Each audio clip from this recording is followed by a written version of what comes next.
नमस्कार। अर्धसैनिक बलों के मेरे पूर्व साथियों, वीरांगनाओं एवं अर्धसैनिक बलों के तमाम परिवार के सदस्यों को मैं कैप्टन एस कोठिया, पूर्व आईजी बीएसएफ, कुछ संदेश देना चाहूँगा। जैसा आपको पता है, मैंने तो 42 साल के करीब आर्म फोर्सेज में ओजी और खाकी में सर्विस की।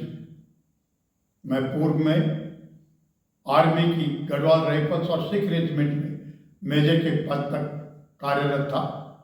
जब बॉर्डर सिक्योरिटी फोर्स नई 1965 में खड़ी हुई तो हम लोग 1967 में बीएसएफ में डेपुटेशन पे आए। बाद में बीएसएफ में से ही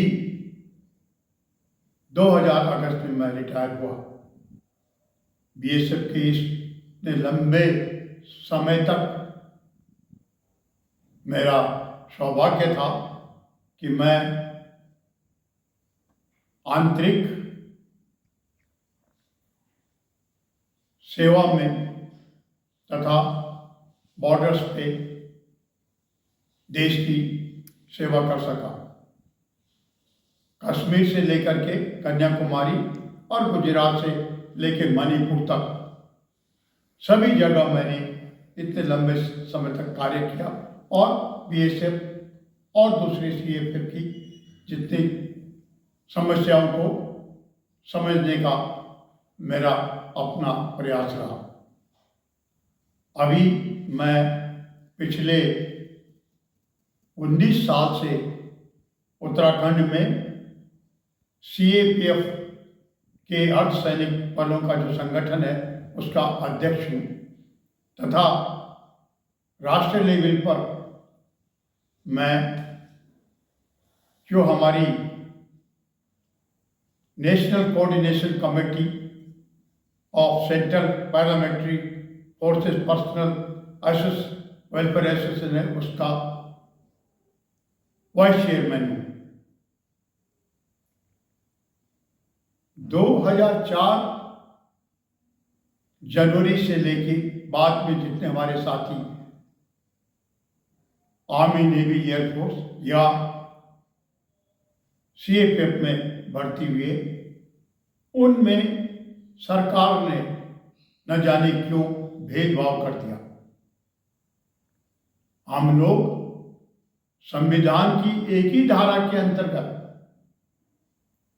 आर्मी, नेवी, एयरफोर्स तथा जितने भी अर्धसैनिक हैं वो add arm force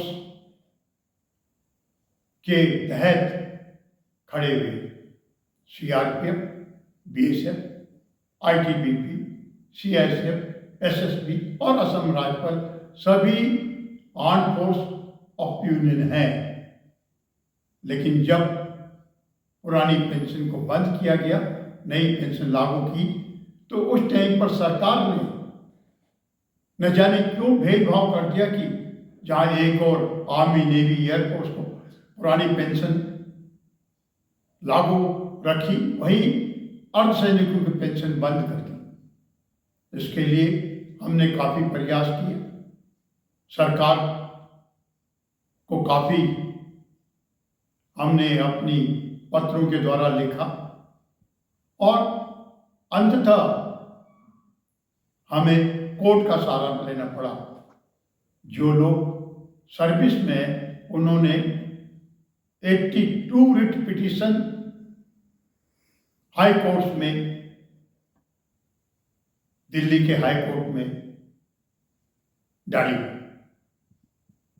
in writ petition को ध्यान में रखते हुए एक साल पहले 11 जनवरी 2023 को माननीय हाई कोर्ट से एक जजमेंट आया जिसमें लिखा गया कि जितने सीएपीएफ है वो आर्म फोर्स ऑफ यूनियन है तथा उनको भी वही पुरानी पेंशन के हकदार हैं।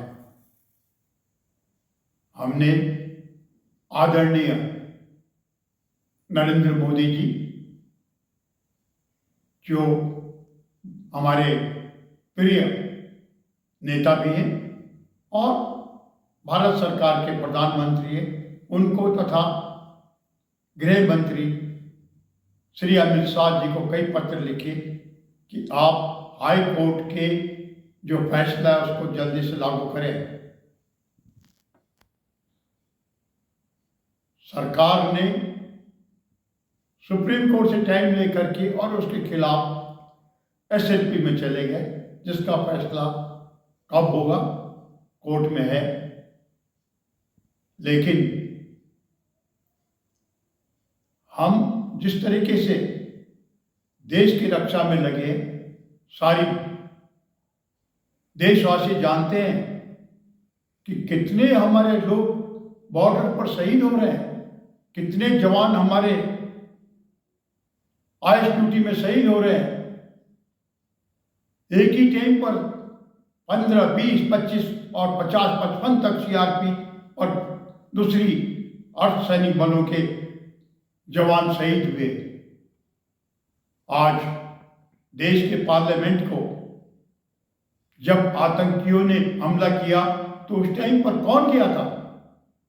ये हमारे ही अर्धसैनिक बल थे जो वहां पर पहुंच करके और एक कानूनी होने से बचाया।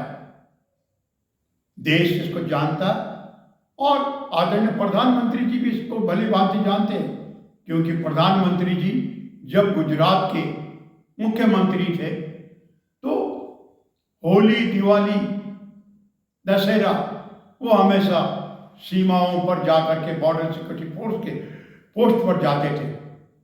और आज भी प्रधानमंत्री बनने के बाद वो अपनी दिवाली दिल्ली में नहीं मनाते, बल्कि सीमाओं पर आईटीबीपी, आर्मी वगैरह के बीच में जाकर के मनाते हैं। ऐसे हमारे प्रधानमंत्री का ध्यान अभी तक हमारी समस्याओं की तरफ नहीं किया, इससे हमें थोड़ा दुख होता है। जहां एक और प्रधानमंत्री जी अभी हाल ही में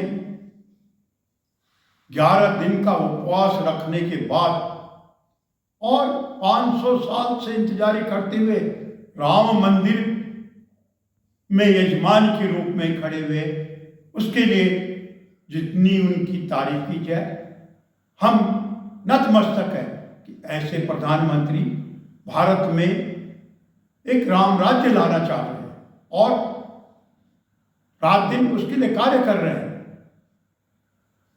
निष्पक्ष होकर कर रहे हैं। लेकिन हो सकता है कि वो अभी अन्य बड़ी बड़ी समस्याओं को सुलझाने। अंत में पुनः मेरा सभी संस्थाओं से विनम्र निवेदन है कि 14 फरवरी 2024 को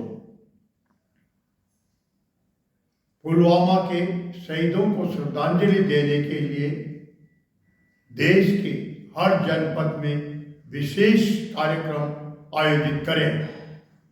जय हिंद, जय बद्री प्रसाद, जय केदार, जय भारत।